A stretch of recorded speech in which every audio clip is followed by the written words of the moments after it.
Papež Frančišek je imel 14. decembra drugo katehezo o krščanskem upanju.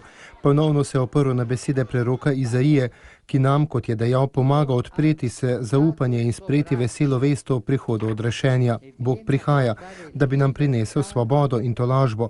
Zato postanimo moški in ženske upanja, je spodbudil vernike, zbrane na splošni audienci v dvorani Pavla VI.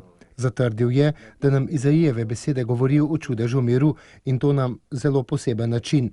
Pogleda nam ne usmerijo na glasnika, ampak na njegove noge, ki tečejo hitro, kako ljubke so na gorah noge glasnika. Zdi se, da gre za ženina iz visoke pesmi.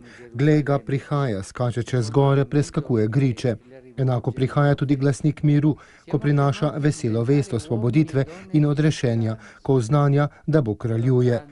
Bog ni zapustil svojega ljudstva in se ni dal premagati zlu, kajti on je zvest in njegova milost je večja od greha, je dejal sveti oče. To, da Bog premaga greh, pomeni, da Bog kraljuje. Gre za besede vere v Gospoda, njegova moč se sklanja nad človeštvo, poniža se, da bi mu dal usmiljenje in človeka osvobodil tistega, kar v njem maliči lepo podobo Boga.